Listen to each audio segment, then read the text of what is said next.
அல்லேலூயா. இதனால பேசுகிறீர்களே பரிசுத்த ஆவியானவருக்கு நமக்கு வேத திட்டமாக சொல்லுகிறது. கர்த்தருடைய வார்த்தையை கேட்கும்படியாக தான் நாம் கடந்து வந்திருக்கிறோம். அவர் சதை கண்களை மூடி கர்த்தருடைய வார்த்தைக்காக சமர்த்தரை காத்திருப்போம். நாம் ஜெபித்த ஆராய்வோம். காத்திருப்ப தேவனோடு பேசுவாராக. ஐயா வார்த்தை விருதி தியானமும் சமூகத்தில் பிரதியாக இருப்பதாக என்று வேதம் நமக்கு சொல்கிறது. அவர் நாம் கர்த்தருடைய ஆவின் வசனத்தை நாம் தியானிக்க தேவன் கருவி செய்யும்படி ஆலோசனை கழிப்போம்.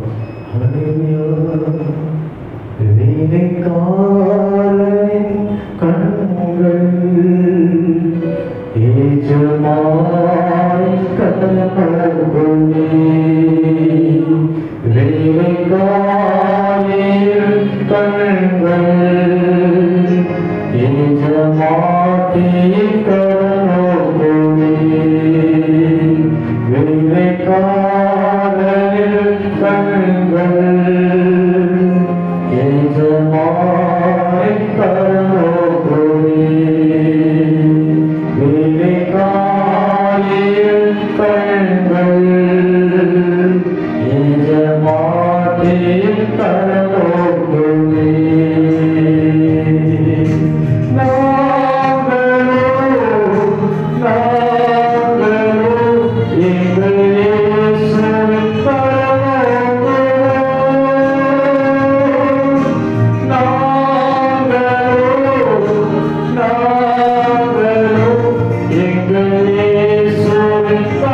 ஆசீர்வதிக்கப்பட்ட இந்த மாலையில் ஆண்டவராகிய இயேசுவின் நாமத்தில் வாழ்த்துகிறேன்.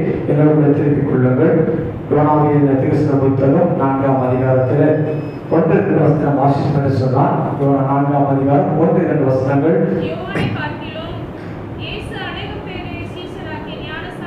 யோனாவின் புத்தகம் யோனாவின் தீர்க்கதரிசன புத்தகம் 4ஆம் அதிகாரம் 12 யோனாவின் புத்தகம் 4ஆம் அதிகாரம் 1-2 வசனங்கள். யோனாவுக்கு இது மிகவும் விசனமாக இருந்தது. அவன் கடும் கோபம் கொண்டு கர்த்தரை நோக்கி விண்ணப்பம் பண்ணி, கர்த்தாவே, நான் என் தேசத்தில் இருக்கும் போதே நான் இதை சொல்லவில்லையா? இதனிடத்தில் தாமே நான் முன்னமே தர்ஷீசுக்கு ஓடி போனேன். நீர் இரக்கமோ மன ஒழுக்கமோ நீதி சாந்தமோ மிகுந்த கிருபை உள்ளவரும் தீர்வுக்கு மனஸ்தாபப்படுவருமான தேவன் என்று அறிவேன் என்று சொல்வதை பார்க்கிறோம். அல்லேலூயா. யோனாவுக்கு ஒரு பெருத்த ஒரு கோபம் உண்டாகிறதை பார்க்கிறோம். நினைவை பண்ணதுக்கு தேவன் அனுப்புகிறார். அது அழிந்து போக வேண்டும் என்று சொல்லி அனுப்புகிறார். எச்சரிக்கை சத்தத்தை ஆண்டவர் கொடுக்கிறார். அதை ஜனங்கள் மனம் திரும்புகிறார்கள். அதனால் தேவன் மனஸ்தாபப்பட்டு அதை ஜனங்களை அழிக்காதபடிக்கு இரக்கம் காண்பிக்கிறார். உடனே யோனா சொல்கிற வார்த்தை என்ன? மிகுந்த கடுங்கோபமாய் கர்த்தரை நோக்கி ஜெபமாய் சொல்கிறதை பார்க்கிறோம். இதைத்தான் நான் தேசத்தில் இருக்கும் போதே உமக்கு சொல்லவில்லையா? அவன் சொல்லிட்டு ஆண்டவரை குறித்து, ஆண்டவருடைய குணாதிசயத்தை குறித்து, ஆண்டவருடைய பண்பை குறித்து சொல்கிறதை பார்க்கிறோம். இரக்கமோ மன ஒழுக்கமோ நீடிய சாந்தமோ மிகுந்த கிருபை உள்ளவர். அல்லேலூயா.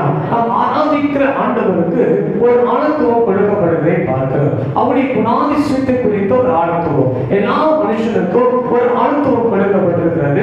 அவருடைய குணாதிசயம் குறித்து ஒரு ஆழத்துவம் கொடுக்கப்பட்டிருக்கிறது. சில நம்மளை பார்க்கும்போது சொல்லுவோம் அவங்க ரொம்ப நல்லவங்க, ரொம்ப நேசிக்கிறவங்க. சிலரை பார்க்கும்போது சொல்லுவோம் ரொம்ப தாழ்மையானவங்க அப்படின்னு சொல்லுவோம். சிலரை பார்க்கும்போது மிகுந்த கோபக்காரங்க அப்படின்னு சொல்லுவோம் இல்லையா? ஒவ்வொருவருக்கும் ஒவ்வொரு விதமான தோற்றத்தோடு கூடிய ஒரு ஆழத்துவம் கொடுக்கப்பட்டிருக்கிறது. ஆனா நீங்க யோனா ஆண்டவரை பார்த்து சொல்லும் போது ஆனா நீங்க மிகுந்த கோபக்காரன் சொல்லல. ஆனா யோனா எப்படி சொல்றான்னு சொன்னா இரக்கமோ மன ஒழுக்கமோ நீடிய சாந்தமோ மிகுந்த கிருபை உள்ள தேவன். அல்லேலூயா. ஆண்டவருடைய ஆழத்துவத்தை குறித்து பார்க்கிறோம். பிதாவாகிய தேவனுக்கு எப்படி இந்த ஆழத்துவங்கள் பொருந்துகிறதோ அதே போல குமாரனாகிய கிறிஸ்துவுக்கு இந்த ஆழத்துவங்கள் பொருந்தக்கூடியதாக இருக்கிறதை பார்க்கிறோம். அவர் மூன்றில் ஒன்றாய் சொல்லிக்கிறவராக இருக்கிறபடினாலே அவருடைய குணாதிசயங்கள் மூன்றுவருக்கும் ஒன்றாய் இருந்தது என்பதை குறித்து வேதம் நமக்கு சொல்லுகிற வார்த்தை பார்க்கிறோம். சங்கீத புஸ்தகம் 103 சங்கீதம் 8ஆம் வசனம் வாசித்தால், சங்கீதம் 103 சங்கீதம் 8ஆம் வசனம் வாசித்தோம். கர்த்தர் ஒழுக்கமோ இரக்கமோ நீடிய சாந்தமோ மிகுந்த கிருபை உள்ளவராய் இருக்கிறார் என்று சங்கீதக்காரன் சொல்லுகிற வார்த்தை குறித்து பார்க்கிறோம். அதே சங்கீதத்திலே 145ஆம் சங்கீதம் 8ஆம் வசனம் வாசித்து சொன்னார். 145ஆம் சங்கீதம் 8ஆம் வசனம் வாசிப்போம். கர்த்தர் இரக்கமோ மன ஒழுக்கமோ நீடிய சாந்தமோ மிகுந்த கிருபை உள்ளவர் என்று சொல்லுகிறதை பார்க்கிறோம். நீங்கள் இந்த வார்த்தைகளை யாத்திராகமத்திலிருந்து நீங்கள் தொடர்ந்து ஒவ்வொரு அதிகாரத்திலும் பார்க்கும் போது அது வந்து கொண்டே இருக்கிறதை பார்க்கிறோம். ஆண்டவரை குறித்து ஆண்டவருடைய குணாதிசயங்களை குறித்து சொல்லப்படுகிற போதெல்லாம் அவர் கொடுக்கப்பட்டிருக்கிற பெயர் இல்லை, அவர் எப்படிப்பட்ட குணாதிசயம் உள்ளவராக இருக்கிறார் சொல்லி பார்க்கும் போது இந்த 4 பண்புகளை தொடர்ந்து எல்லாம் சொல்றாங்க. அல்லேலூயா.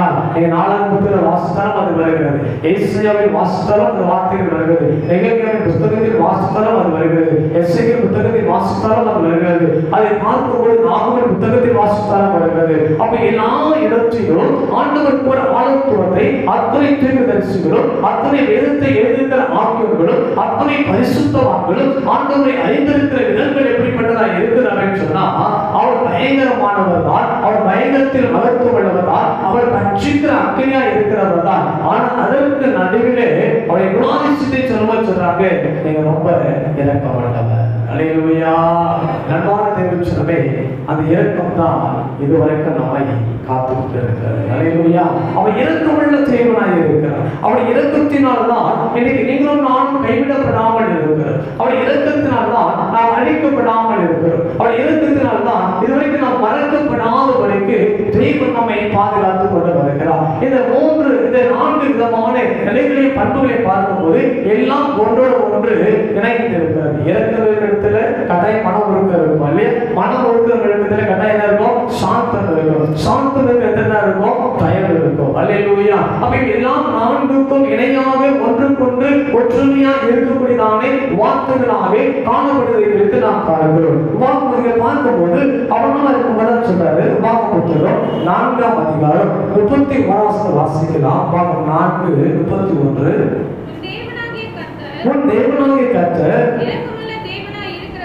இரக்கமுள்ள தேவனாய் இருக்கிறபடியால் அவர் இரக்கமுள்ள தேவனாய் இருக்கிறபடி அவர் உன்னை கைவிட மாட்டார், உன்னை அழிக்கவும் மாட்டார், உன் பிதாக்களுக்கு ஆணையிட்டு கொடுத்த உடன்படிக்கையை மறக்கவும் மாட்டார். அல்லேலூயா. அவர் நமக்கு இரக்கமுள்ள தேவனாய் இருப்பதினாலே நம்முடைய வாழ்க்கையில் அவர் கொடுக்கிறதானே நிலைகள் என்று பார்க்கும் போது அவர் அழிக்க மாட்டார், அவர் நம்மை மறந்து போவதும் இல்லை, அவர் நம்மை என்ன செய்ய மாட்டாரா? கைவிடவும் மாட்டார் என்று வேதம் சொல்லுகிற வார்த்தை குறித்து பார்க்கிறோம். அல்லேலூயா. அப்ப நம்முடைய ஆண்டவருடைய கண்களிலே ஒரு கிருபை இருக்கிறதை குறித்து பார்க்கிறோம். கிறிஸ்துவுக்குள் பிரியமானவர்களே, இந்த மாலைகளிலே ஆண்டவருடைய கண்களிலே நமக்கு ஒரு இரக்கம் கிடைத்திருக்கிறது. அந்த இரக்கம் நமக்கு கிடைத்ததினால்தான் இங்கே நாம் அமர்ந்து ஆண்டவரை இந்த மாலையிடம் ஆராய்த்துக் கொண்டிருக்கிறோம். ஆண்டவருக்கு ஒரு பெயர் கொடுக்கப்படுகிறது, இரக்கத்தில் ஐஸ்வர்யம் உள்ளவர். அல்லேலூயா. அப்படி ஆண்டவர் எதிர பணக்காரரா? இரக்கத்தில பணக்காரர். அல்லேலூயா. கொடுப்பதிலே பணக்காரர். அல்லேலூயா. அவர் வாங்குவதில்லை, கொடுப்பதில் அவர் பணக்காரர். அவர் காண்பிக்கிற அந்த இரக்கம், காண்பிக்கிற அந்த தயவு, காண்பிக்கிற அந்த கிருபையிலே அவர் ஐஸ்வர்யம் உள்ள தேவன் என்று வேதம் நமக்கு சொல்லுகிறதானே வார்த்தை குறித்து பார்க்கிறோம். ஆண்டவருடைய இரக்கம் எது வரைக்கும் ஒரு மனுஷன் மேல் ஆண்டவர் வைக்கிறார் என்று சொன்னால், லூக்கா சுவிசேஷம் 1ஆம் அதிகாரம் 50ஆம் வசனம் வாசிக்கும் போது, லூக்கா 1:50ஆம் வசனம் வாசிக்கலாம். அவருடைய இரக்கம் அவருக்கு பயந்தவர்களுக்கு தலைமுறை தலைமுறைக்கும் இருக்கிறது. அல்லேலூயா. இரக்கத்தை எதுவரைக்கும் ஆண்டவர் நம்முடைய வாழ்க்கையில் வைத்திருக்கிறார் என்று சொன்னால், தலைமுறை தலைமுறைக்கும் வைத்திருக்கிறார். எதுவரைக்கும் என்று சொன்னால் 1000 தலைமுறைக்கு இரக்கம் செய்கிறவர். அல்லேலூயா. எனக்கு செய்தார்னா பரவாயில்ல, என் பிள்ளைக்கு செய்தார்னா பரவாயில்ல, என் பிள்ளையுடைய பிள்ளைக்கு செய்தார்னா பரவாயில்ல. ஆனா ஆண்டவர் ஒரு மனுஷன் ஆண்டவரை நேசிக்கும் போது, ஒரு மனுஷன் ஆண்டவருடைய பிரமாணங்களை கட்டளை கை கொள்ளும் போது, ஆண்டவருக்கு பயந்து நடக்கும் போது, ஒரு மனுஷன் நிமித்தமாய் 1000 தலைமுறைக்கு இரக்கம் காண்பிக்கிறவர். அல்லேலூயா.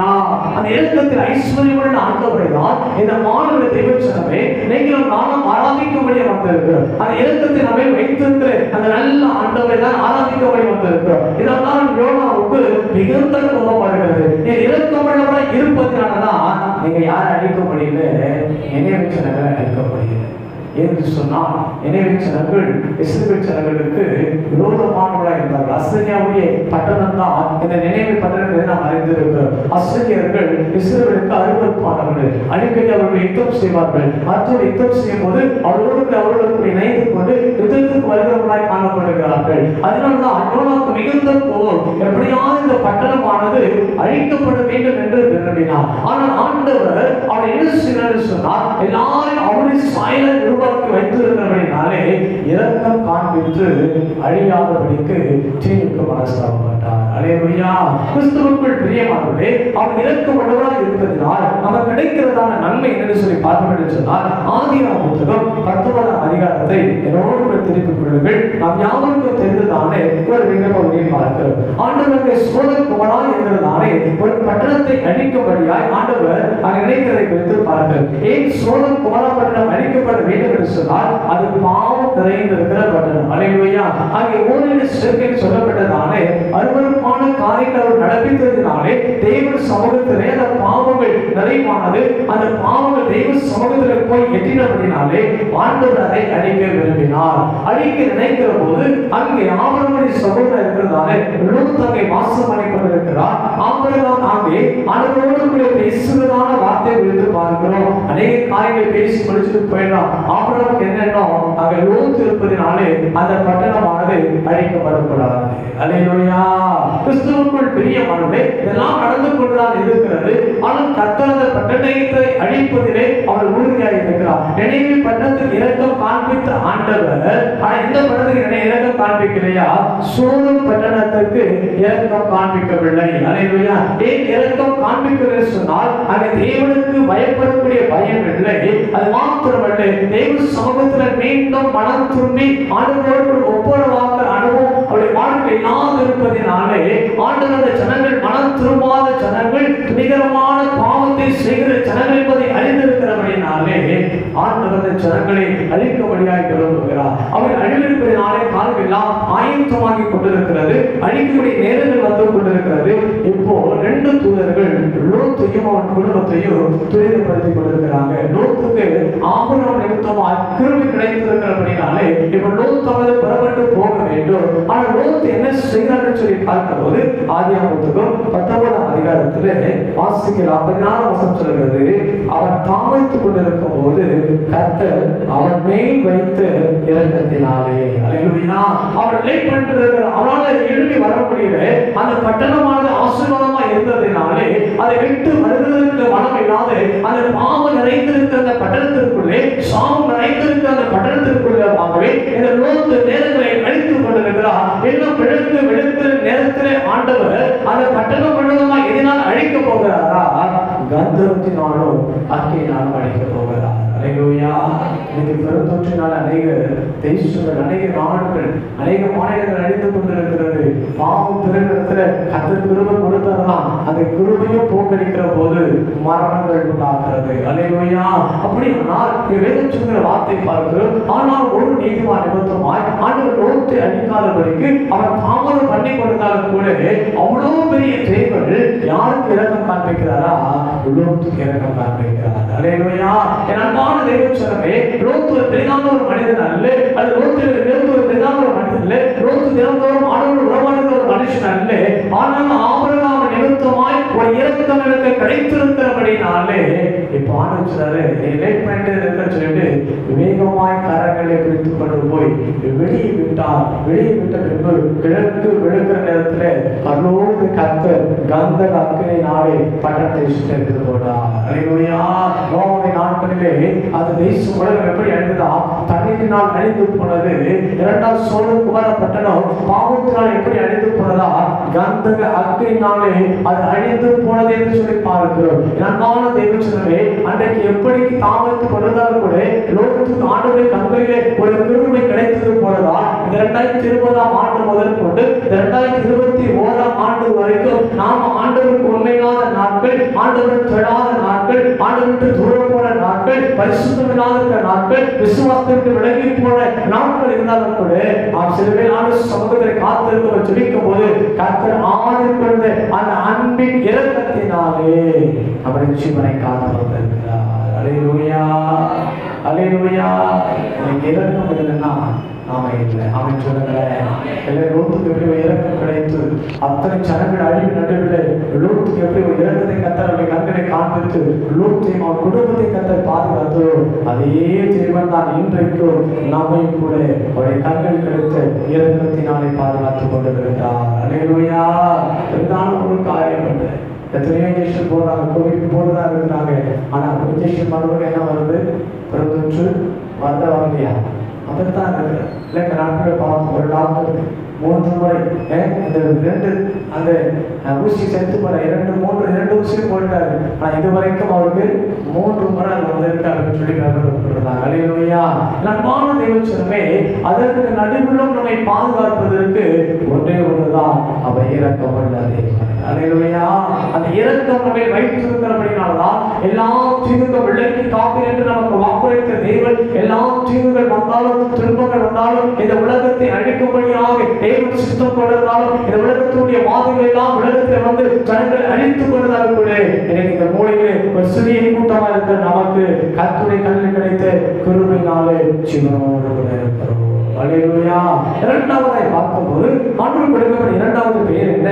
அவர் மனதுருக்கம் உள்ள தேவன். அல்லேலூயா. இரக்கம் இருக்கிற இடத்துல மனதுருக்கம் நிச்சயமா இருக்கும் என்பதை நாம் அறிந்திருக்கிறோம். இரக்கத்தின் தேவன் இப்பொழுது மனதுருக்கிற தேவனாக இருக்கிறார். அவர் இருதயமானது வேதம் சொல்கிறது கல்லான இருதயத்தை சதையாய் மாற்றுகிறவர். அல்லேலூயா. அவர் இருதயம் 2 விதமா இருக்கிறது. ஒன்று கல்லான இருதயம், இன்னொன்று சதையான இருதயம். இல்லையா? சிலர் சொல்லுவாங்க, இருதயத்தை அப்படியே நனவா மாத்திட்டேன், கல்லாக்கிட்டேன் சொல்றோமா இல்லையா? கல்லாக்கிட்டேங்க அப்படின்னு சொல்றோம் இல்லை? அப்ப என்ன இருதயம்? இரக்கமில்லாத இருக்கிற இருதயம், மனதுருக்கம் இல்லாத இருக்கிறதான இருதயம், கடினமான ஒரு இருதயம். ஆனால் வேதம் சொல்கிறது ஆண்டவர் தன் இருதயத்தை கடினப்படுத்துகிறது அல்ல, தன் இருதயத்திலே மனதுருக்கத்தை தேவன் வைத்திருக்கிறார். அல்லேலூயா. அவர் மனதுருக்கம் உள்ள தேவனாக இருக்கிறார். பழைய ஏற்பாட்டின் காலத்திலும் புதிய ஏற்பாட்டின் காலத்திலும் எல்லா பரிசுத்தவான்களுடைய வாழ்க்கையில பார்க்கும்போது ஆண்டவருடைய மனதுருக்கம் இருந்தது. யாரெல்லாம் தேவன் மனதுருக்கினாரோ அந்த மனிதெல்லாம் தேவன் பரிசுத்தவானாய் மாற்றி அந்த மனிதனை நீதிமானாய் மாற்றி அந்த மனிதனுக்கு ரட்சிப்பை காண்பித்த தேவன். அல்லேலூயா. எனக்கு அன்பான தேவச்சனமே, அதாவது வேதம் சொல்கிற வார்த்தை குறித்து பார்க்கிறோம். யோபு புத்தகம் 36ஆம் அதிகாரம் 5ஆம் வசனம் வாசிக்கலாம். யோபு 36:5 வாசிப்போம். யோபு 36. இதோ தேவன் மகத்துவம் உள்ளவர், அவர் ஒருவரையும் புறக்கணியார், மன ஒழுக்கத்திலும் அவர் மன ஒழுக்கத்திலும் எப்படி இருக்கிறாரா? மகத்துவம் இருக்கிறார். யோபு சோதிக்கப்பட்டு சோதனை மத்தியிலே வாழ்ந்து கொண்டிருந்தாலும் கூட ஆண்டவரை குறித்து கொடுக்கிற சாட்சி குறித்து பார்க்கிறோம். அவர் மன ஒழுக்கத்திலும் எப்படிப்பட்டதா இருக்கிறாரா? அவர் மன ஒழுக்கத்திலும் மகத்துவமுள்ள தேவனாக இருக்கிறார் என்று வேதம் சொல்வதை பார்க்கிறோம். 54:10 நமக்கு தெரிந்த வசனம், மலைகள் விளைவினாலும் பர்வதங்கள் நிலைப்பெறுங்கள் என்று ஆண்டவர் ஆரம்பிக்கிற வார்த்தையிலே உண்மை மனதுருக்கிற கர்த்தர் சொல்கிறார். அல்லேலூயா. இஸ்ரவேல் ஜனங்களுமே மனதுருக்கமாய் இருந்த ஆண்டவர் இன்னைக்கு நம்முடைய வாழ்க்கையில மனதுருக்கிற கர்த்தர் சொல்கிறார், என் உடன்படிக்கை மாறாமல் இருக்கும் என்று உண்மை மனதுருக்கிற கர்த்தர் சொல்லுகிறார் என்று வேதம் நமக்கு சொல்லுகிறதை பார்க்கிறோம். எனக்கு அன்பான தேவன் சொன்னவே, இன்னைக்கு நம்முடைய வாழ்க்கையில நாம் உடன்பிறந்தவர் நம்மை மனதுருக்காமல் இருக்கலாம், நம்முடைய உறவுகள் நம்மை மனதுருக்காமல் இருக்கலாம், நம்மை சார்ந்திருக்க இணைச்சன பந்துகள் நம்முடைய வாழ்வு நிலைகளை பார்த்து நம்முடைய சூழலை பார்த்து மனதுருக்கம் இல்லாமல் இருக்கலாம். ஆனால் தேவ பிள்ளைகள் நம்ம மேல ஆண்டவர் ஒவ்வொரு நாளும் மனதுருக்கப்பட்டவராக இருக்கிறார். அல்லேலூயா, அல்லேலூயா. எனக்கு அன்பான தேவன் சொன்னவே, லூக்கா சுவிசேஷத்தை பார்க்கும்போது அதை 10ஆம் அதிகாரத்தை நாம் வாசிக்கிறோம். 10ஆம் அதிகாரம் சொல்லப்பட்ட காரியங்களை ஒரு நல்ல சமாளினை குறித்து வேத பகுதி நம்ம கற்றுக்கொள்கிறதான வார்த்தை குறித்து பார்க்கிறோம். அங்கே பார்க்கும்போது அங்கே ஒரு மனுஷர் எருசலேமிலிருந்து எரிகோவுக்கு புறப்பட்டு வருகிறார். வருகிற வழியிலே கள்ளர் கையில் அகப்படுகிறான். அவனை எல்லாவற்றையும் எடுத்துக்கொண்டு குற்றுவராய் விட்டு போகிறார் என்று வேதம் சொல்வதை பார்க்கிறோம். அப்படியாக ஒரு ஆசாரியன் கர்த்தருடைய ஊழியத்தை செய்கிற ஒரு மனுஷன் வருகிறான். அவன் விலைக்கு போனான் என்று பார்க்கிறோம். வருகிறான், அவனும் விலகி போனான் என்று வேதம் சொல்கிறது. பின்பு ஒரு சமாரியன் புறச்சாதியான ஒரு மனுஷன் புறப்பட்டு வருகிறான் என்று வாசிக்கிறோம். அல்லேலூயா. புறப்பட்டு வருகிறானே அந்த மனுஷனுக்கு நல்ல பண்பு என்னன்னு சொல்லி பார்ப்போமானால் 33ஆம் வசனத்தையும் 34ஆம் வசனம் வாசிங்க. பின்பு சமாரியன் ஒருவன் பிரயாணமாய் வருகையில் அவனை கண்டு மனதுருகி கிட்ட வந்து அவனுடைய காயங்களில் எண்ணெயும் திராட்சை ரசமும் பார்த்து காயங்களை கட்டி அவனை தன் சுய வாழ்க்கையை ஏற்றி சத்தத்தை கொண்டு போய் அவனை பராமரித்தான் என்று வாசிக்கிறோம். அல்லேலூயா. ஒரு மனதுருக்கம் உள்ள ஒரு மனிதனை ஆண்டவர் காண்பிக்கிறார். 2 மனிதர்கள் ஒன்பதாய் போகிறார்கள். அவர்கள் கிறிஸ்தவர்கள் தான். அவர்கள் ஆவிக்குரிய வாழ்க்கையை கர்த்தருடைய உடன்படிக்கை சுமக்கிறவர்கள், கர்த்தருக்காக வெளிப்படுத்த இருக்கிற இந்த மனுஷர்கள் தான். ஆனால் அவருடைய வாழ்க்கையில என்ன சுபாவம் இல்லை? மனதுருக்கம் இல்லை. அல்லேலூயா. ஆனா கிறிஸ்தவன்ல சர்ச்சுக்கு போல ஞானஸ்தானம் எடுக்கல. ஆனால் சமாரியன் அங்கே கடந்து வருகிறான். அவனை குறித்து வேதம் சொல்கிறது, அவனை பார்த்த போது விலகி போகவில்லை, அவன் கிட்ட போய் அவன் மேல் மனதுருகினான் என்று வாசிக்கிறோம். அல்லேலூயா. அவன் மேல் மனதுருக்கம் உள்ளவனாய் இருந்தான் என்று வேதம் சொல்வதை பார்க்கிறோம். அவன் மேல் மனதுருகி அவன் கிட்ட போய் அவனுக்கு எல்லா விதமான பணிவிடைகளை செய்து அவனை வைத்து பராமரிக்கிறான் என்று வேதம் சொல்கிறது. என் அன்பான தேவச்சனமே, எனக்கு கிறிஸ்துவமானது இந்த அளவுக்கு வளர்ந்திருப்பதற்கு காரணம் என்று சொன்னால் மனதுருக்கம் தான். அல்லேலூயா. ஆண்டவருடைய மனதுருக்கம் எனக்கு மிஷனரி மார்க்கம் கூட இருந்ததுனால்தான் இன்னைக்கு நீங்களும் நானும் எனக்கு ஆயிராக விசுவாசிகளாக தெய்வ பிள்ளைகளாக இருக்கிறோம். ஆண்டவருக்கு எப்படி மனதுருக்கம் இருந்ததோ அதே போல மிஷனரிகள் 6 மிஷனரிகள் இந்த பூமியில கடந்து வந்து இந்திய தேசத்துல தமிழ்நாட்டில் சென்னைப்பட்டத்தில் கடந்து வந்து நமக்காக இயேசு அறியாதது நம்முடைய முன்னோர்கள் நம்முடைய நாட்களுக்கு கர்த்தருடைய வார்த்தைகளை விதைத்து ஆண்டவருடைய அன்பை சொல்லி ஆண்டவருடைய மனதுருக்கத்தை காண்பித்து அவர்கள் எல்லாம் ரட்சிப்பை கட்டளையிட்டு அவள் பாவம் வழிந்து அவள் தெரிந்து அவர்கள் பரிசுத்தமாக்கினால்தான் அந்த மனதுருக்கம் நம்மை ரட்சிக்கப்பட்டவர்களாக சபைக்குள் வைத்திருக்கிறது. அல்லேலூயா. அன்பான தேவச்சனமே, கிறிஸ்துவம் எதினால் நிறைந்திருக்கிறது? மனதுருக்கம் உள்ள ஒரு சபை. அல்லேலூயா. மனதுருக்கத்தால் நிறைந்திருக்கிறது. ஆவிக்குரிய வாழ்க்கை நமக்குள்ள இருக்க வேண்டிய காரியம் என்ன? இன்னைக்கு நம்ம இருதயம் சதையான இதயமாய் இருக்க வேண்டும். நமக்குள் என்ன குணம் இருக்கிறோமா? மனதுருகிற குணம் நம்முடைய வாழ்க்கையில் இருக்க வேண்டும். நாம் ஆராதிக்கிற ஆண்டவர் மனதுருக்கம் உள்ளவர் தான். நாம் நேசிக்கிற ஆண்டவர் மனதுருக்கம் உள்ளதா? அவருடைய பரிசுத்த பிதாவானவர் மனதுருக்கம் உள்ளதா? அவருடைய குமாரனாகிய கிறிஸ்து மனதுருக்கம் உள்ளவர்தான். அவர் ஆராதிக்கிற சபையை இருக்கிற நமக்குள்ளும் என்ன குணம் இருக்கணுமா? மனதுருக்கம் உள்ளவர். அல்லேலூயா. வழி விலகி போகிற அனுபவங்கள். யாரோ விழுந்து கிடக்கிறார்கள், யாரோ அடிபட்டு கிடக்கிறார்கள், யாரோ பட்டினியாக கிடக்கிறார்கள், யாரோ பசியாக கிடக்கிறார்கள், யாரோ வியாதிப்பட்டுகிறார்கள். விலகி போகிறது கிறிஸ்துவ வாழ்க்கை இல்லை. தன் சுய வாழ்வை ஏற்றுகிற வரைக்கும் காயங்களை கட்டி விசாரித்து மனதுருகி ரட்சிப்புக்குள்ளே கொண்டு வருகிறான். ஒரு நல்ல ஆவிக்குரிய சபை, ஆவிக்குரிய ஊழியர், ஆவிக்குரிய விசுவாசியுடைய கடமையாக இருக்கிறது. அல்லேலூயா. அவன் மனதுருகிறான் என்று வாசிக்கிறார். அதில் ஆண்டவர் சொல்கிறார், இந்த 3 பேர் யார் நல்லவன் என்று சொல்லி கேட்கிறதை பார்க்கிறோம். அன்பான தேவச்சனமே, உலக பிரகாரமான எல்லா காரியத்திலும் ஆவிக்குரிய வாழ்க்கைக்கு பாரம்பரியம் நாம் செய்து கொண்டு வரலாம். ஆனா மனதுருக்கம் இல்லை அப்படின்னு சொன்னா, மற்றவங்க நம்ம நேசிக்கல அப்படின்னு சொன்னா, அது நம்ம அன்பா இல்லை அப்படின்னு சொன்னா, அதனுடைய கஷ்டத்தை நாம் விசாரிக்கல அப்படின்னு சொன்னா, அதனுடைய துக்கத்தை நாம் பங்கெடுத்துக் கொள்ளவில்லை என்று சொன்னா, அதனுடைய பலவீனத்தை கப்பலிக்கும் போது அவளுக்காக கடைபிடித்து மனதுருகி போய் விசாரித்து துணிக்கவில்லை என்று சொன்னால் கிறிஸ்துவத்திற்கு ஏற்றவர்கள் அல்ல. அல்லேலூயா. ஆண்டவர் மனதுருக்கம் உள்ளவராக இருந்தார். சுவிசேஷத்தில் பார்க்கும்போது 7ஆம் அதிகாரத்தில் பார்க்கிறோம். அங்கே ஒரு சம்பவத்தை வாசிக்கிறோம். நாயின் ஒரு விதவை குறித்து வேதம் நமக்கு சொல்லுகிறதான வார்த்தை குறித்து நாம் பார்க்கிறோம். இயேசு கிறிஸ்து அவளியாய் வந்து கொண்டிருக்கிறார். அங்கே அது நடக்கிறதான 3 மாசத்துக்கு அவர் வருகிற போது அங்கே ஒரு ஸ்திரீ அவள் அழுது கொண்டு வருகிறார். ஒரு வாலிபன் மறித்து அடக்கமானபடியாய் கொண்டு வருகிறதான காரியங்களை குறித்து பார்க்கிறோம். வெகு ஜனங்கள் அந்த ஸ்திரீக்கு அழுது கொண்டு வருகிறார்கள். இயேசு கிட்ட வந்த போது 13ஆம் வசனத்துல சொல்லுகிறது, கர்த்தர் அவளை பார்த்து அவள் மேல் மனதுருகி அழாதே சொன்னார். அல்லேலூயா.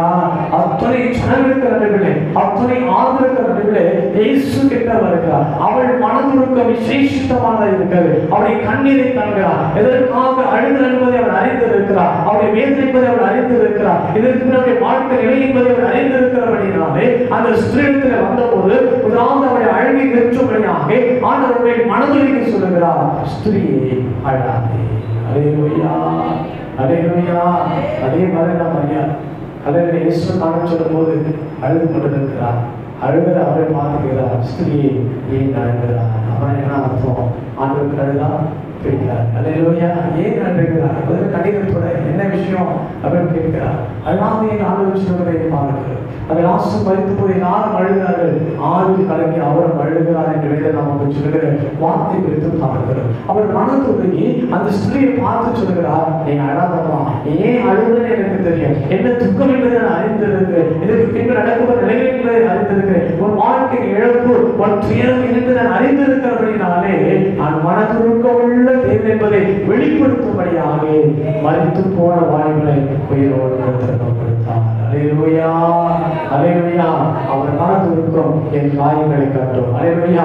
அவர் மனதுருக்கம் என் கவலைகளை மாற்றும். அவருடைய மனதுருக்கம் என் கண்ணீரை துடைக்கும். அவருடைய மனதுருக்கமானது என் பிரச்சனையை மாற்றும். அவருடைய மனதுருக்கமானது என் இருள் சூழ்ந்த பாதையை மாற்றும். நான் எதற்கெல்லாம் கண்ணீர் விடுத்து நான் அழுகிறோம், எப்படிதான் ஆண்டுடைய பாதத்தில் நான் கண்ணீர் விடுத்து நான் ஜெபிக்கிறோம், அப்பொழுதெல்லாம் அவர் மனதுருகி வந்து அழாதே என்று சொல்லி என் பிரச்சனையை மாற்றுவதற்கு அவர் நம்பி உள்ள தேவன். அல்லேலூயா, அல்லேலூயா.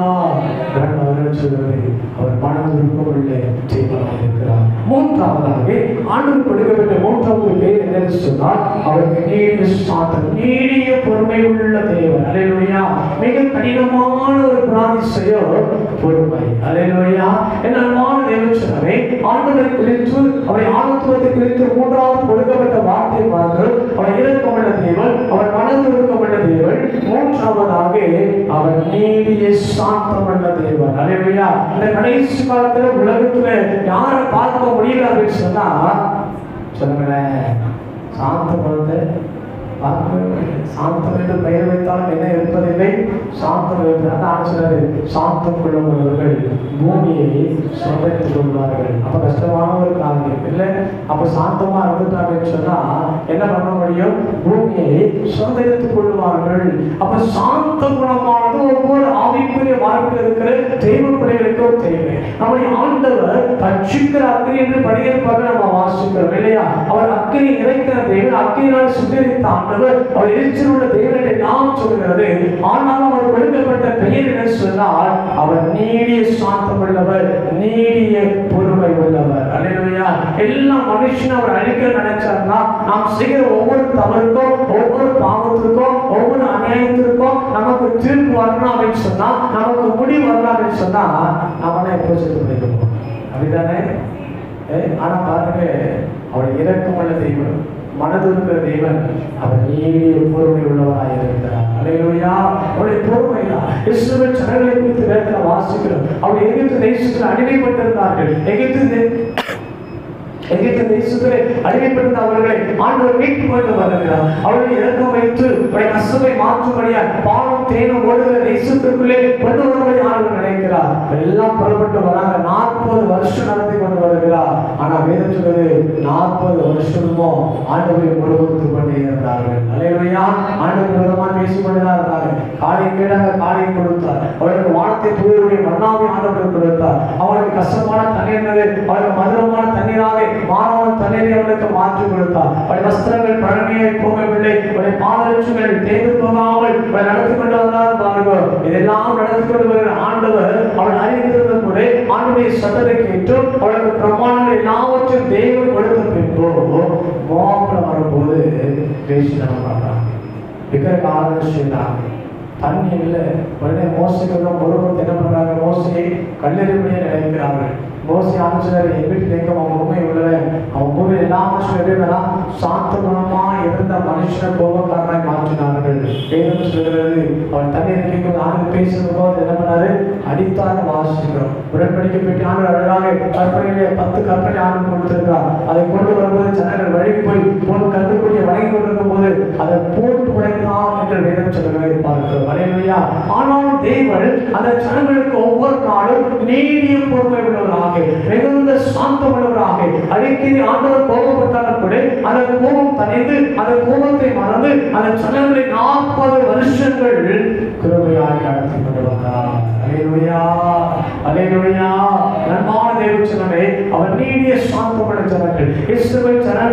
அதை காணானுக்குள்ள போகிற வரைக்கும் அத்தனை பாவங்களை செஞ்சாங்க. அந்த பாவங்களை செஞ்சு அவங்க எல்லாவற்றையும் ஒருவேளை பார்க்கும்போது அதோடு முடிந்து போல அவளுக்கு பின்பதாய் வருகிற சந்ததிகளும் அவ்வளவாய் பாவங்களை செய்தார்கள் என்று வேதம் நமக்கு சொல்லுகிறதான வார்த்தை வைத்து பார்க்கிறோம். அல்லேலூயா. ஆனால் எத்தனை பாவத்திற்கு நடுவிலும், எத்தனை அக்கிரமத்திற்கு நடுவிலும், எத்தனை விக்கிரக ஆரத்தின் நடுவிலும் ஆண்டவர் அவர்களுக்கு இரக்கத்தை காண்பித்தார். அல்லேலூயா. அப்படி ஆனால் அவர் நீடிய பொறுமை உள்ள செய்வனாக வாசிக்க நான்கும் புத்தகம் 1 அதிகாரம் 3 வசனம் வாசிக்கிறார். 1 அதிகாரம் 3 வசனம். கர்த்தர் நீடிய சாந்தமும் மிகுந்த வல்லமையும் உள்ளவர், தப்புவிக்க மாட்டார். கர்த்தருடைய வழி கர்த்தருடைய சுழல் காற்றிலும் பெருங்காற்றிலும் இருக்கிறது. மேகங்கள் அவருடைய பாத்துடைய நிலைகளாக இருக்கிறது என்று வேதம் சொல்லுகிறதானே வார்த்தை குறித்து பார்க்கிறோம். அல்லேலூயா. நாமும் அழகாக சொல்லுகிற வார்த்தை குறித்து பார்க்கிறோம். நாமும் எதை குறித்து அவர் பேசுகிறார்? கர்த்தருடைய நீடிய பொறுமை குறித்து, நீடிய சாந்தத்தை குறித்து பேசுகிறதான வார்த்தை குறித்து பார்க்கிறோம். ஆண்டவர் அப்பனமாமே அவர் நீடிய சாந்தமுள்ளவராக, அவர் நீடிய சாந்தத்திலே வல்லமை உள்ள தேவனாக இருக்கிறார். அல்லேலூயா. இரண்டான தேவன் சொன்னதை நம்முடைய வாழ்க்கை, நம்ம குடும்ப வாழ்க்கை சற்று நம்ம என்ன பண்ணுறோம் சொல்லுங்களேன். பக்கத்துக்கெல்லாம் என்ன ஆகுது? கோபம் வருகிறது. நவீனம் சொல்லுகிறது கோபத்துக்கு நடுவில் நமக்கு என்ன வேணுமா? ஒரு சாந்த குணத்தை தேவன் எதிர்பார்க்கிறார். அல்லேலூயா.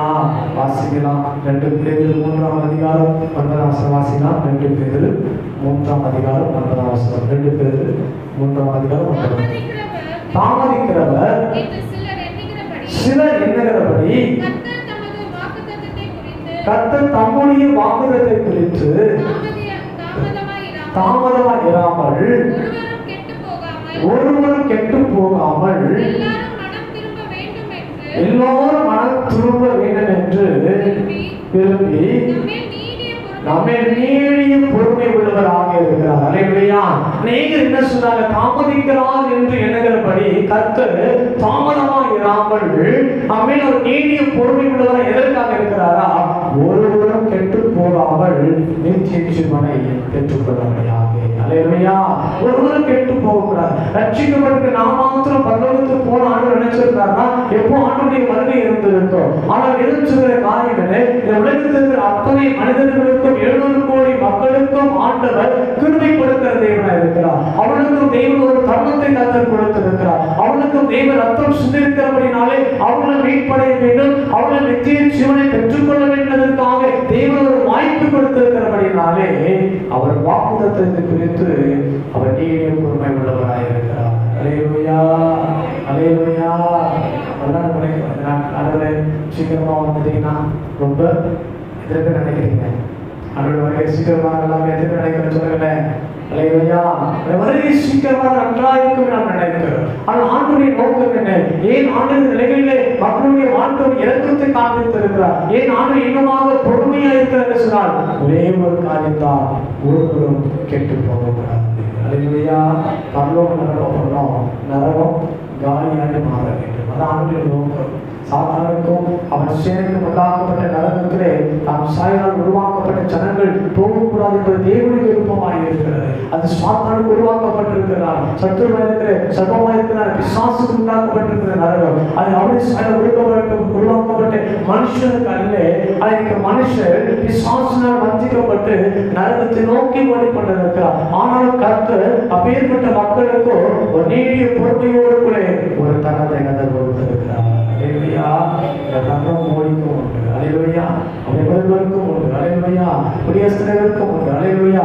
உலகத்தில் நம்ம யாருக்கெல்லாம் செபிக்கிறோமோ அத்தனை பேருக்கும் தேவன் ஒரு நல்ல வாய்ப்பை கர்த்தர் வைத்திருக்கிறார். அல்லேலூயா. அவர்கள் ரட்சிக்கப்பட்டு அவர்கள் மனத்து வைக்கிறார். தேவனுடைய வாட்சி இருக்கிறது, தாகமா இருக்கிறதுனாலே அவர் நீடிய பொறுமை உள்ள தேவன். அல்லேலூயா. பொறுமை உள்ள ஆண்டவரை அப்படித்தான் இந்த மாநில மாதத்துக்கு நிறைவாக நாம் வாசிக்கலாம் முடிப்போம். நான்காவதாக யோனா சொன்னதானே வார்த்தையிலிருந்து பார்க்கும்போது ஆண்டவருக்கு நான்காவது பேர் கொடுக்கப்படுவது அவர் மிகுந்த கிருபை உள்ளவர். அல்லேலூயா. கிருபை உள்ளவர் என்பது சாதாரண வார்த்தை. ஆனால் வேதம் சொல்லி பார்க்கிறோம் மிகுந்த கிருபை உள்ளவர். அல்லேலூயா. தகுதி இல்லாத இருக்கிற ஒரு மனிதனுக்கு தகுதிப்படுத்தக்கூடியது கிருபை என்று நாம் அறிந்திருக்கிறோம். அப்படியானால் ஆண்டவர் தாழ்ந்திருக்கிற மனிதனை அப்பா பிதா என்று அழைக்கத்தக்கதானே புத்திர சுவீகாரத்தை பெற்றுக் கொள்ளத்தக்கதாக ஒரு மேலான கிருபை தேவன் நமக்கு கொடுத்திருக்கிறார். அல்லேலூயா. கிறிஸ்துவுக்குள் பிரியமானவர்களே, எனக்கு வேதம் அதான் நம்ம கற்றுக்கொள்வதை பார்க்கிறோம். அவர் மிகுந்த கிருபை உள்ள தேவனாய் இருக்கிறாரா. அந்த கிருபை தேவன் எந்த மனிதன் மேல் கிருபை வைக்கிறாரோ அந்த மனிதன் உயர்த்தப்பட்டிருக்கிறார். அல்லேலூயா. அந்த மனிதன் அழிவிலிருந்து மீட்கப்பட்டிருக்கிறார். அந்த மனிதனை கர்த்தர் அவர் சொந்தடைய தேவன் ஆசீர்வதித்திருக்கிறார் என்று வேதம் சொல்வதை பார்க்கிறார். ஆதியாகமம் புத்தகம் 6ஆம் அதிகாரத்துல பார்க்கும்போது நமக்கு எல்லாருக்கும் தெரிந்த வசனம் தான். அங்க வேதம் சொல்ற வசனத்தை அறிஞர்கள் 8:9 பார்க்கும்போது நோவாவுக்கும் கர்த்தருடைய கண்களை கிருபை கிடைக்கிறது. அல்லேலூயா. நோவாவுக்கு தேவனோட கிருபை பாராட்டுகிறார். நோவாவின் நாட்களுக்குள்ளே ஜனங்கள் அழிக்கும்படியான ரேகைகளுக்குள்ளே தள்ளப்பட்டது என்று வேதம் சொல்வதை பார்க்கிறார். ஆனால் அங்கிருந்த நாட்களிலே நோவா மாத்திரம் உண்மை உள்ளவனாக, நீதிமானாக, தேவனுக்கு பயப்படுகிறவனாக, ஆண்டவரோடு அனுதினம் சஞ்சரிக்கிறவனாக இருந்தபடினாலே அவன் கர்த்தர் என்ன பண்ணாரா, ஒரு கிருபையை தேவன் கொடுத்தார்.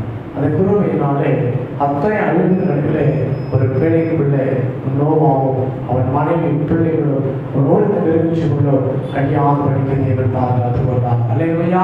ஒரு மனுஷனுடைய வாழ்க்கையில தேவன் கிருபை இருக்கும் போது எத்தனை அழிவுகள் வந்தாலும், எத்தனை நாச மோசங்கள் வந்தாலும், எத்தனை மரண கண்ணிகள் அந்த மனுஷனுக்கு விரோதமாக எழுதி வந்தாலும் கூட தேவன் கிருபை இருக்கும் போது அதற்கு மேலாக நம்மை மிதக்க செய்து நம்மை பாதுகாக்கிற ஆண்டவர். அல்லேலூயா.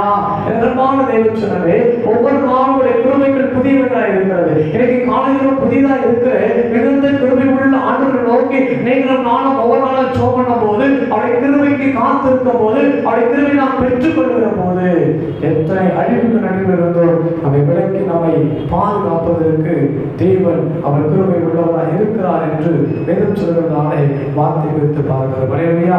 ஏசாயா புத்தகம் 84ஆம் அதிகாரத்தில் 54 7ஆம் வசனத்தையும் 8ஆம் வசனத்தை வாசிக்கலாம். இவை பொழுது உன்னை கைவிட்டே ஆனாலும் உருக்கமான இரக்கங்களால் உன்னை சேர்த்துக் கொள்ளுவேன். அற்பகாலம் உண்ட கோபத்தினால் என் முகத்தை இமைப்பொழுது மறைத்தேன். ஆனாலும் நித்திய கிருபையுடன் உனக்கு இறங்குவேன். அல்லேலூயா. ஆண்டு மெய்ப்பொழுது என்னுடைய முகத்தினால் மறைத்துக் கொண்டேன் என்று ஆண்டவர் சொல்கிறார். அல்லேலூயா. ஆனாலும் கூட அற்பகாலம் மூண்ட ஒரு கோபத்தினாலே அப்படியே தேவன் முகத்தை மறைத்துக் கொண்டாலும் கூட நாம் அவருடைய முகத்தை காணும்படியாய் மீண்டும் நாம் கெஞ்சுகிற போது, ஆண்டவர் சமூகத்தில் நாம் கண்ணீர் வடிக்கிற போது, ஆண்டவர் சமூகத்தில் நாம் ஜெபிக்கிற போது நித்திய கிருபையோடு கூட நீங்கள் இறங்குகிற தேவன். அல்லேலூயா. அல்லேலூயா. ஆராதனை பாருங்கள். இருப்பது நிர்மலமாக இருப்பதும் கிருபையே தேவ கிருபை என்று பாருங்கள். அந்த நித்திய கிருபை தான் நம்மை அழிவிலிருந்து நம்மை வீற்றிருக்கிறது. அல்லேலூயா. யோசிப்புக்கு ஒரு கிருபை கர்த்தர் கொடுத்தார். அந்த கிருபையினால யோசிப்பை உயர்த்திக்கொண்டே வந்தார். அல்லேலூயா.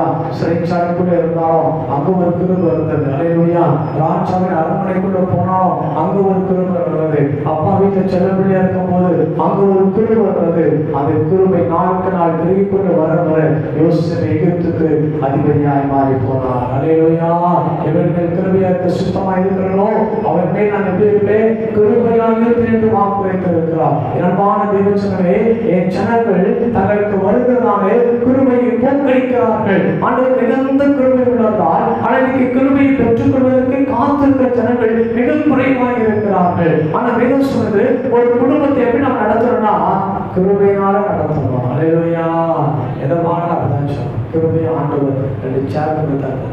கிருபையான மாஸ்டருக்கு சம்பளம் வாங்க செஞ்சார். கிருபையான பிள்ளைகளை ஆண்டவர் அழகா உயர்த்தி வைத்திருக்கிறார். கிருபையான சுகமா வச்சிருக்கிறார். கிருபை முன்வைத்து பாருங்கள். உங்களை முன்வைக்காதீங்க. நான் படிச்சேன் நல்லா இருக்கேன்னு சொல்லாதீங்க. என் சம்பளத்துல இதை வாங்கினேன்னு சொல்லாதீங்க.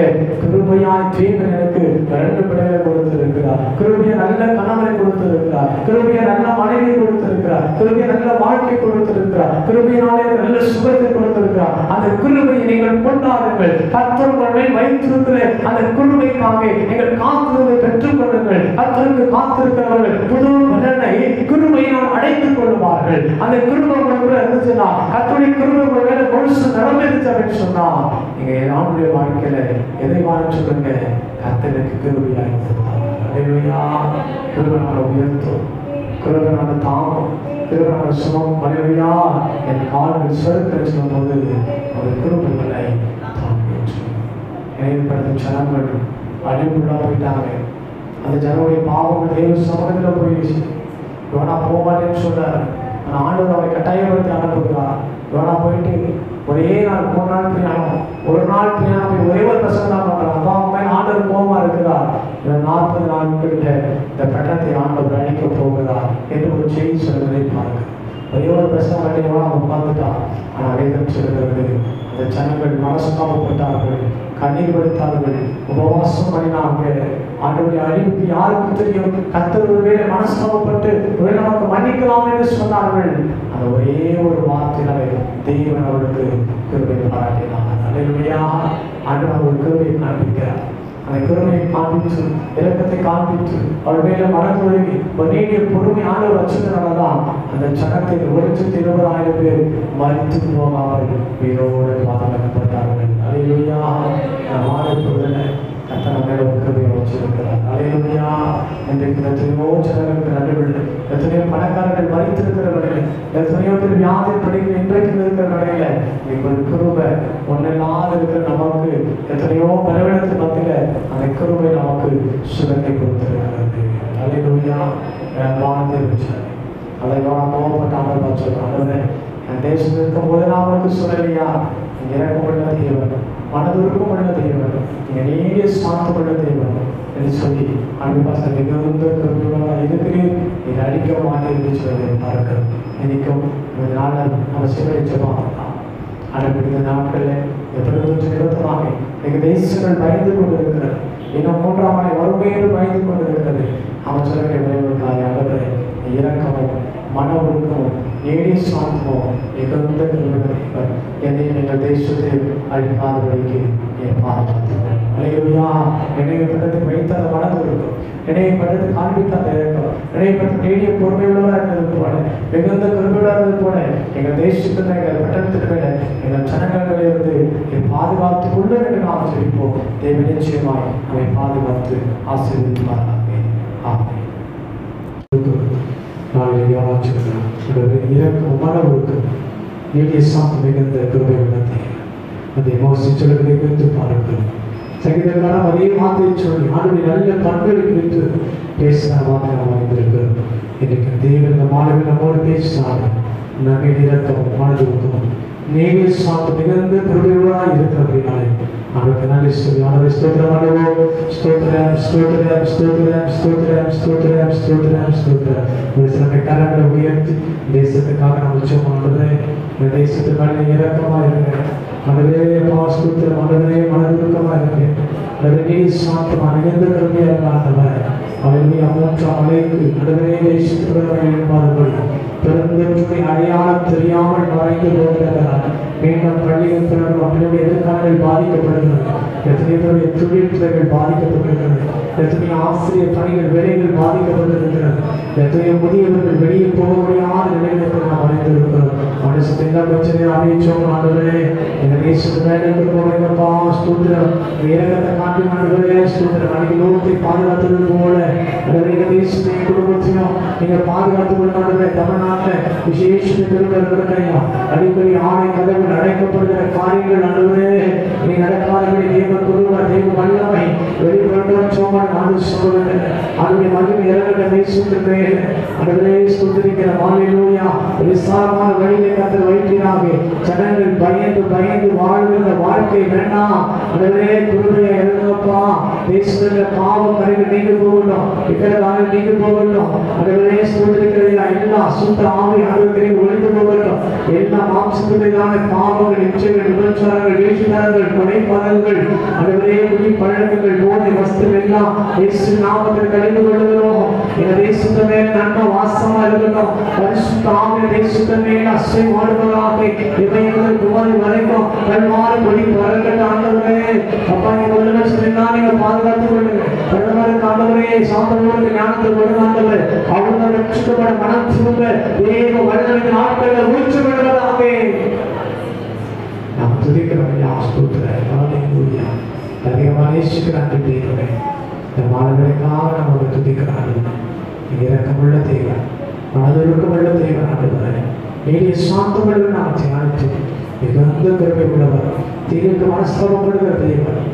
தேசத்துக்காக தமிழ்நாட்டுக்காக நாங்கள் சோமராடுகிறேன். இது மனஸ்தாபப்பட்டு ஆண்டவரே 2 ஆண்டுக்காக போராடி வந்த பெருந்தொற்றிலிருந்த ஜனங்களை நிரந்தரமாக இயேசுவின் நாமத்தில் விடுதலையாக்கும்படியாக நாங்கள் ஜெபிக்கிறோம் ஆண்டவரே. குமாரன் விடுதலையாக்கினால் மெய்யாகவே எங்கள் விடுதலையாக வேதம் சொல்லுவே. அப்பா நீங்க நாம விடுதலையாக்க முடியும். உங்க பாதத்தை பிடிச்சு உங்களை நம்பி வந்திருக்கிற ஆண்டவரே. இன்னைக்கு ஆண்டவரே ஸ்தோத்திரம். இறக்க தேசத்து மேல வைக்கப்படட்டும். சின்ன பிள்ளைங்க மேல, பெரியவங்க மேல, அடுத்த முதியவர்கள் மேல, வாலிபர் மேல, வாலிப பிள்ளைங்க மேல, ஸ்திரீகள் மேல, புருஷன் மேல கத்திருக்கிறவை இருப்பதாக ஒவ்வொரு இடத்தின் மேல தேவனுடைய மகிமை இறந்தவராக வாழும் கூடாரத்தை அணுகாதுன்னு சொன்னீங்களே. அடுத்த ஸ்தோத்திரம். வாதை அணுகாதபடி ஒவ்வொரு குடும்பத்தையும் என் ஆண்டவர் பாதுகாக்கப்படியா ஒவ்வொருத்தரும் நாங்கள் சோமமாயா மகிமை பிரசன்னம் இறங்கட்டும். இயேசு கிறிஸ்துவின் ஆராத நாமத்தை உச்சரிக்கிறோம். நல்ல பிதாவே ஆமென். சேர்ந்து சொல்லுவோம். நாமத்தை கர்த்தரை ஸ்துதி. அவர்களுடைய நாமத்தை ஸ்துதி. நாமத்தை கர்த்தரை ஸ்துதி. அவர் செய்த சகல உபகாரங்களை மறவாதே. ஆமென். நம்முடைய கர்த்தராகிய இயேசு கிறிஸ்துவின் கிருபையும் பிதாவாகிய தேவனின் அன்பும் பரிசுத்த ஆவியின் ஐக்கியம் சமாதானம் எடுத்தும் சகல ஆசீர்வாதங்கள் கர்த்தருடைய வாழ்க்கையில் கேட்ட வார்த்தை தடைப்பட்ட வாக்குகளோடு கூட அழைத்து வந்து காப்பதாமே. ஹல்லேலூயா, ஹல்லேலூயா, ஹல்லேலூயா, ஹல்லேலூயா.